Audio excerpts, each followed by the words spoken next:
Welcome, friends and foes, survivors and killers. Let's sit around the campfire together and talk about Dead by Daylight.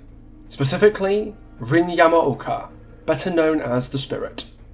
For those who've been with me since the start, you might notice that this video is kind of special. Because after almost 2 years of running this channel and making lore videos on a weekly-ish basis, the Spirit is the last original killer I have yet to cover in the lore deep dive series. Once this video is done, I'll finally be caught up on every single original killer in the game. And that's a very strange thing to think about. I spent almost 2 years of my life doing this, and I have no intention of stopping now. When I sit down to make a new video, the fallback option of just do a killer you haven't done yet, forehead, just won't exist anymore. And that's kind of disconcerting to me. And you might laugh. But the reason I say Spirit until right at the end wasn't because I see her as some perfect paragon of DBD's lore writing, or because I hate her so much I couldn't bear to talk about her for long. It's honestly for the B-roll footage. My directional hearing is scuffed to hell and back to the point that I'm basically living life in mono audio, and it makes playing Spirit without assistance borderline impossible. I just really wanted to not play her, that's all. And if you see me using very fun and fair add-ons like Cherry Blossom in my B-roll footage, I hope you understand and forgive me. But before we press on, I want to remind you that this video, like everything on the channel, is brought to you by Wraith Energy, who make delicious and affordable sugar-free energy drinks without the crash. Wraith just sent me this Wraith crate which contains everything you need to get started with Wraith, including this handy little orange shaker friend, and a tub of 40 servings of Wraith Energy. I went for Tropical Punch, but there are oodles of different flavours you can pick from, so there'll be something that's right for you. To get started and order your Wraith crate, you can use the link in the description and use code PIXEL20 to get 20% off your order. Support the channel and gets you an excellent energy drink at the same time. And everything on the channel is also brought to you by my heroes on Patreon. They'll have already seen this video because patrons get to see my videos a day early and get a load of other perks like a unique chat and role on the Discord server. If you're interested in signing on to support the channel, the link to my Patreon is in the description.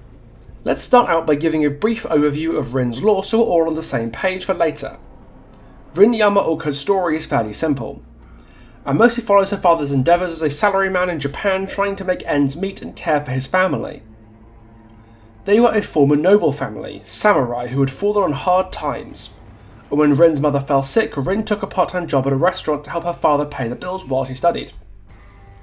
As the stress built on her father's conscience, he begged his bosses for a promotion or paid time off, anything to help him relieve the burden on his shoulders. But they fired him instead, and this news broke Rin's father and would go on to have tragic consequences. Rin got home from work late that evening to find her mother's corpse, hacked apart with the family's ancestral katana. And before she could get help, her father attacked her with a sword, slicing her up and hurling her through a glass partition. Rin lay there dying, bleeding from dozens of katana cuts with glass shards embedded in her body. And as she took her last breath, she could think only of how much she wanted her father to pay for what he'd done, to her and to her mother. Her rage burned white hot like a chemical fire, until Rin heard a voice bearing a dark promise, a promise of vengeance. And with a bloody oath taken, the entity claimed Rin Yamaoka for its own. And I'd be thinking that compared to a lot of stories, my account of Rin's is pretty brief, and you'd be right, because there's not really a lot to work with, I'll be honest. Most of her story is not really about her, it's about her father. And that makes a lot more sense when you learn that he was the target of the entity's original manipulations. The story implies that Rin's father was tormented in part by the entity's voice in her head. It's the dark whisper he hears at night who drove him to murder his family. But the entity ended up finding a new plaything in Rin, whose rage and desire for revenge provided a valuable tool for the entity to secure her servitude. And in theory, I like this a lot, because it's something that we've never really seen before. It might seem like a dime a dozen occurrence nowadays after Blight, Twins, Artist and Dredge all played with the concept too, but it's important to remember that back when Spirit was released, the entity being involved directly in the circumstances that created its killers was something pretty novel. The entity's intrusion into our mortal world became more deliberate, more like a mad god, grooming particular humans for participation in its games than just a big Hoover that vacuumed up a ton of random people. This concept is brilliant, but in trying to be clever, I think this story made a substantial error, one that has been replicated many times since, especially with regards to female killers. Rin in her own story functions more like an object than a person, a plot device to give us the spirit at the end of the story, instead of a human being with her own personality, needs and flaws. And that's a problem when she's a central character. The fact that her father gets more development as a man fallen from his position due to bad luck and the entity's influence is just a travesty, really. Because she deserves to be fully developed in her own story. It's a pitfall behaviour has stepped in many times with its female killers. Artists and Hag especially are so focused on being victims in their stories that the writer forgets to make them people. And Spirit somehow has it worse than them because her abuser gets more character development than she does. She demonstrates pretty much one personality trait. She's angry at what her father did. Like, I'm sorry, but that's not good enough. What was she like before her father went off the rails? Yeah, she got the restaurant job, but did she do it out of devotion to her family? Did she do it begrudgingly or in exchange for something? Did she stay behind that night because she was a social person amicable with the guests? Or because she wanted the extra money out of concern for her family? Was she frightened at home? We know the absolute bare minimum of what she did, but we don't know enough about her to deduce anything from those things. The writers might have known who she was in their little writer brains, but they didn't actually bother to communicate that with us as readers. Meaning Rin Yamaoka is kind of a flat character. The only time she's ever really shown to have a complex emotion is when her father loses his shit and she becomes driven by anger towards him and a burning compulsion for revenge. Which, while not really helping us get a personality clear for her, does provide some useful cultural context. The Spirit was Dead by Daylight's first Asian killer, and even at first glance her inspirations in the Japanese ghost story of the Onryo are obvious. She's an angry ghost girl with long dark hair and dead skin that looks grey or even blue. It shouldn't be a surprise to anyone, therefore, that Spirit is meant to be Dead by Daylight's original homage to classics of J-horror, like Ringyu or more noticeably Ju-on the Grudge, that were built on that original piece of folklore. This might seem like it goes without saying, but it's important to understand the cultural context behind the Spirit's design and how that intersects with her lore. For those who aren't aware, an Onryo is a type of Japanese ghost, or yurei, which has come back to the mortal world from purgatory to take revenge on those who wronged them in life.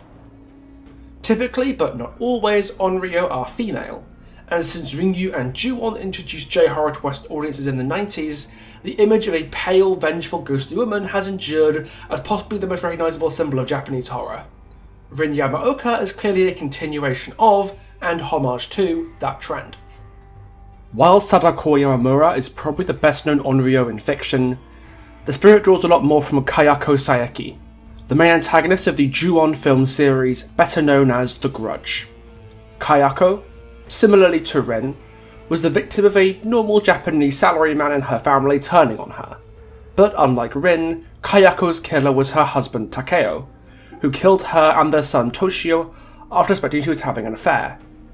Kayako's vengeful ghost would then haunt the house, killing first Takeo and then anyone who set foot in the house afterwards. When a regular family moves in, Kayako starts to pick them off one by one, and as people come and discover the bodies and later to mourn, Kayako starts to follow them, spreading throughout communities like a curse or an infection.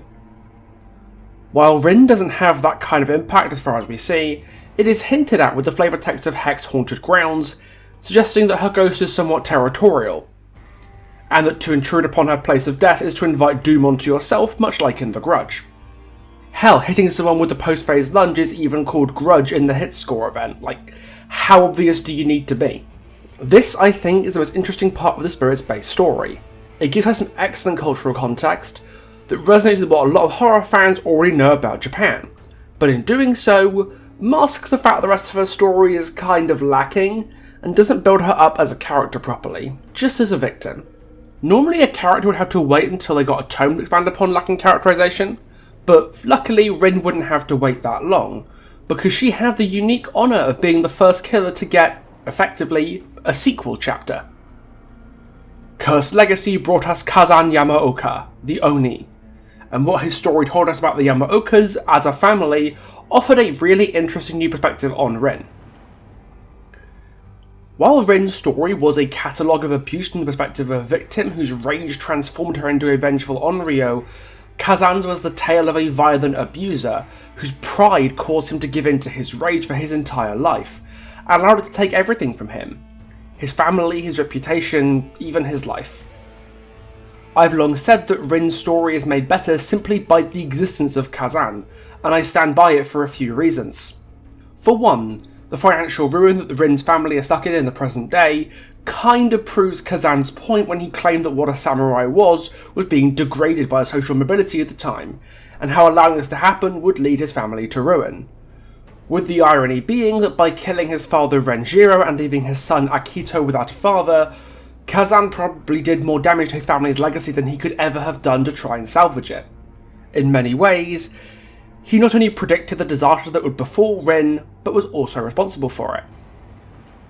But just like how knowledge of Rin's state of affairs makes Kazan a more interesting character, the same goes the other way, because Kazan's role as an abusive tyrant makes him an excellent mirror to Rin's own father, who murdered her and her mother in a fit of rage, much like how Kazan murdered his father.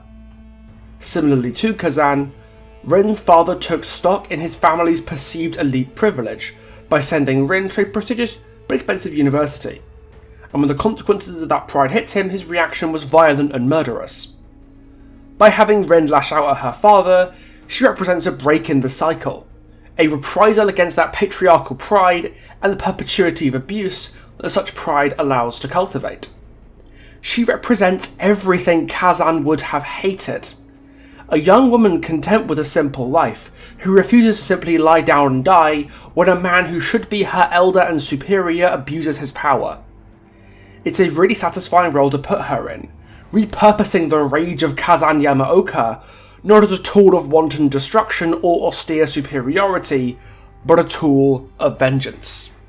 And if her tone continued to paint her in that light, the black sheep of the Yamaoka family ready to stand up against abusive patriarchal traditions, that would have been an amazing way to restore her agency as a character and give her a distinct personality. It would have been a rejection of the persistent stereotype that Asian women, especially those from wealthy backgrounds, are submissive and meek, by making her a firebrand who bucks tradition to do what's right in the name of the people she loves. Sadly, her tone didn't do that. If anything, her tone story steeped in blood kind of does the opposite, as it doubles down on the themes and dynamics of Rin's original story by how it integrates Kazan and the Yamaoka family history into the tome. I'll be honest, I really hate this story, both for how it treats Rin specifically, and for how close the wider implications it has about family life in Japan fly to some pretty harmful stereotypes. Let's start off with a basic overview. Rin is learning kendo, and while she doesn't enjoy it, her father insists upon her having lessons, to maintain traditions of the old samurai family. While she displays some discomfort at having to wield the shinai, the wooden practice sword used in kendo, being disparaged and taunted by her classmates drive her to lash out at them with a thorough beating in a fit of fury. After the class, she's attacked by a group of boys who are upset that she showed up one of them in the kendo class, and when she's attacked she lets loose on them with the shinai, beating them into submission only to come back to herself amidst a pile of bloody bodies. And the further this story goes, the more it gets under my skin because it chooses adherence to centuries-old stereotypes and imperialist Western perspectives on Japanese life over handling Rin as a person on her own merits, and addressing with her relationship with her ancestors intelligently. If I could sum up my problems with Steeped in Blood in a single sentence, it would be this. Rin becomes a stereotypical product of Kazan, not a person in her own right. And to look properly into why, we need to talk about a frame of thinking known as Orientalism. To put it simply, Orientalism is the othering of Asia, the presentation of Asian people and their cultures as something inherently alien and incomprehensible to Westerners in a way that typically implies Western superiority.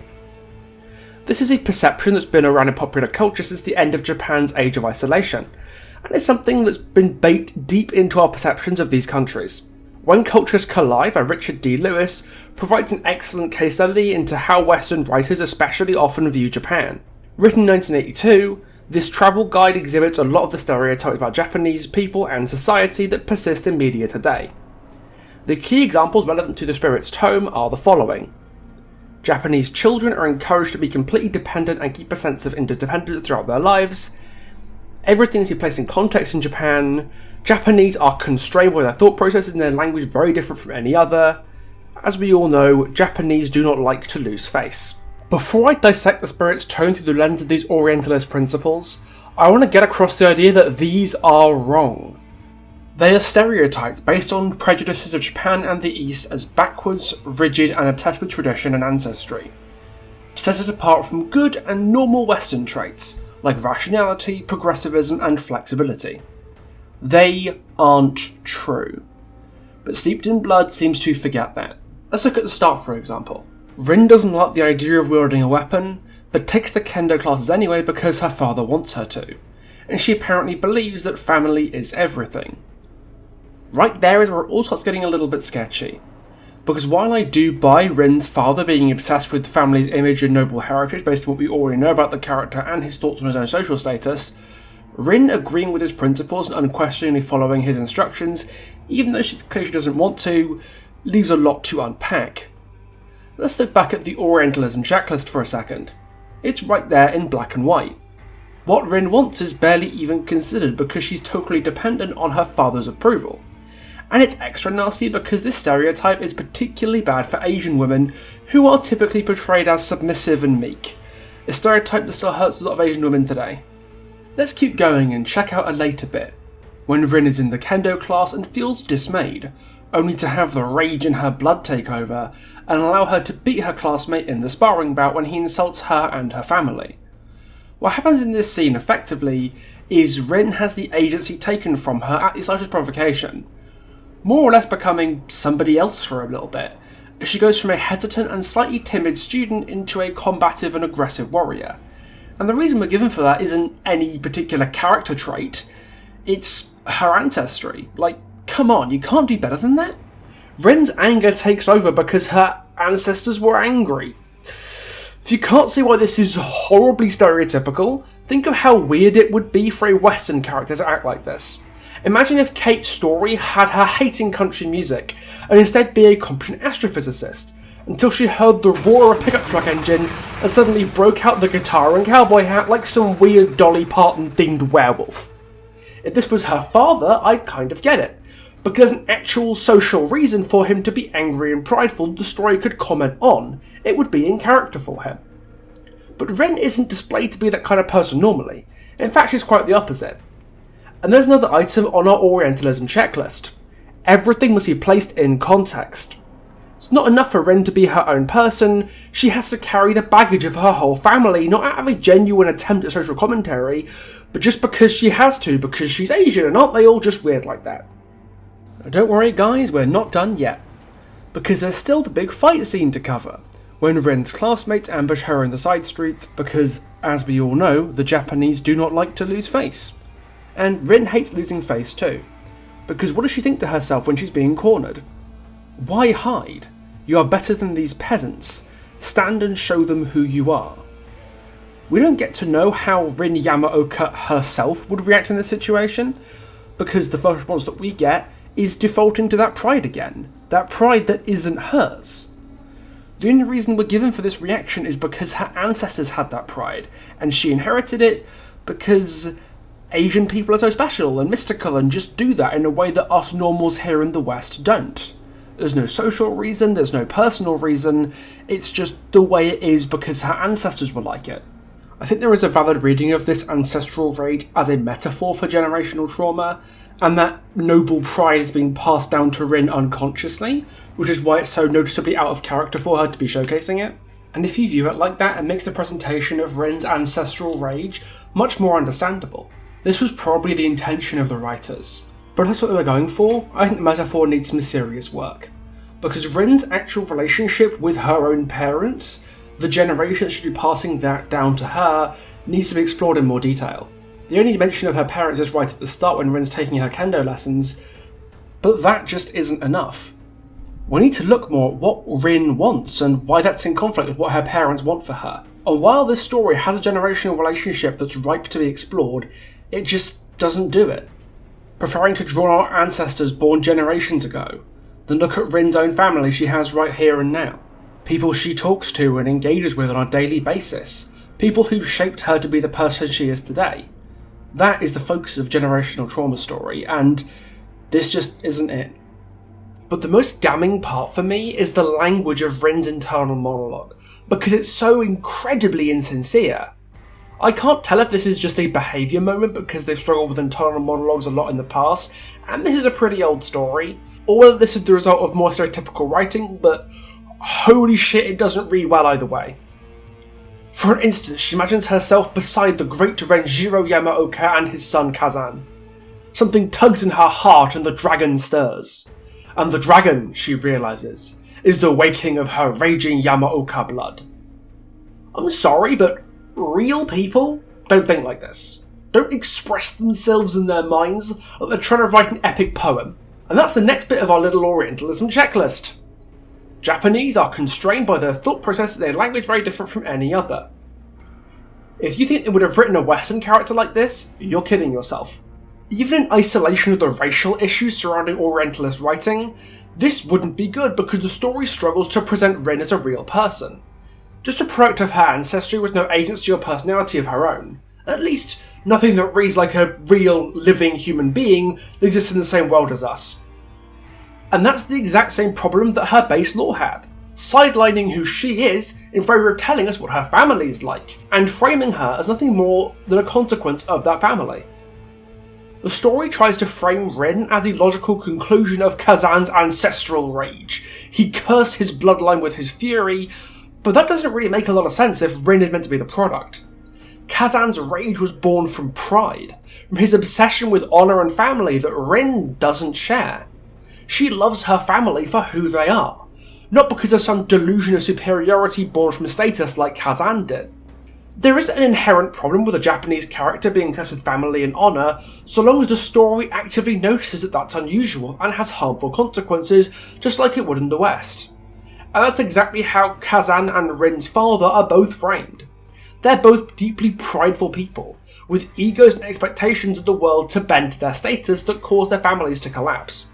And I wish Rin's story remembered that detail. Rin is not Kazan, and trying to pretend that she is stops her from being able to be Rin. And I think that within the context of Kazan's story, framing Rin as a victim of the same abusive system that Kazan perpetuated would have been a much better way of using him in her story. Because remember, she ends her story by lashing out against her father. She bit back and ended the Yamaoka bloodline once and for all. That's an act of defiance against the system, and it would have been great to explore that in Steeped in Blood. It would have given her a lot more agency, something to do, and given her a means to show what she's really like by giving her something worth opposing. Steeped in Blood confirms to me that they never really knew what to do with Rin. Behaviour knew that they wanted to pay homage to Japanese fans and Japanese horror media, but had to lean on tired and overplayed tropes and stereotypes to build her character up. When an opportunity to course correct was presented, they doubled down on the most disappointing elements of her character, while ignoring what was right there in front of them that they themselves had already written. While I do like the idea of Kazan's prideful rage, mirrored by Rin's vengeful fury in theory, Steeped in Blood forgoes tastefully leaving this in the subtext, by addressing it directly in a way that unfortunately draws on a lot of Orientalist stereotypes. Best case scenario, it's a limp-wristed metaphor for generational trauma that neglects to fully build up the relationship it tries to examine, and at worst it's a borderline literate fanfiction written by somebody whose own knowledge of Japanese culture is their Crunchyroll search history.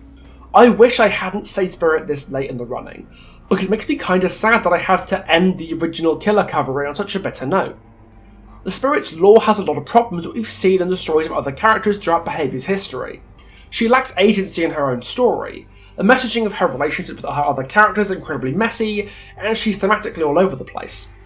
At the bare minimum level, as Behavior's original take on The Grudge, she works, she is sufficient. But when she's considered as anything more than that, not just a reference but a character, a person in a living world and part of a family dynamic, she falls apart, because her story just doesn't treat her like she's a real person. Whether it wants to or not, her story others her, by treating her as nothing more than a product of her family, a side effect if you will, and in doing so ends up falling into Orientalist stereotypes. I don't think the people at Behavior were willingly racist making this story or anything, that's insane, and it's clear from the rest of the work done on the Shattered Bloodlines and Curse Legacy chapters that they have a lot of love for Japan, and took its history and culture very seriously when making these chapters. I just think that the rough writing that we've come to expect from a lot of these older tomes overlapped really poorly with the very questionable creative decisions concerning Rin's relationship with Kazan. I know the developers of this game love Rin, possibly even more than most killers. She gets oceans of cosmetics. Until recently, she was the only killer to get, effectively, a sequel chapter. And she remained broken for goodness knows how long.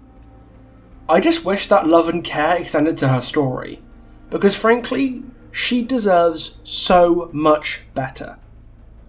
Maybe one day she'll get a second tome, written by the same people who wrote Kazan's lore and who understand the relationship between her father and Kazan. But for now, she's just going to be a footnote in her own story, and that to me is nothing short of a tragedy. Right, that's everything I had to say about Rin Yamaoka. What did you reckon? Do you think Generation Metaphor works for the story? Do you think it was even intended? Either way, let me know in the comments. Next video is going to be a really exciting one. It'll be more of a documentary style video talking about how NFTs and the crypto crash affected our relationship as horror enthusiasts with the brand and IPs that we love. It's going to be featuring an exclusive interview with Jack Davis, the CEO of Crypt TV, who will be talking with me about what was really going on with Crypt since they launched their NFT project back in February. The interviewee posted its own separate video in full before the documentary goes live, and I guarantee you don't want to miss it. So do hit subscribe and notification bell if you haven't done so already, so you don't miss it. Big thanks to all my patrons who support me on my projects to help me make things big and small. They've already seen this video because patrons get a day's advance viewing on all my videos. So if that's a club you want to be part of, my Patreon is down in the description, so you can throw a little bit of support my way and get some pretty sick rewards. Speaking of support, big thanks again to Wraith Energy for their support on everything I do. If you fancy trying out their range of energy drinks for yourself, then the link is also in the description, and don't forget to use my code PIXEL20 for 20% off your order. Thank you for everything, and I can't wait to see you next time, so ta-ta for now.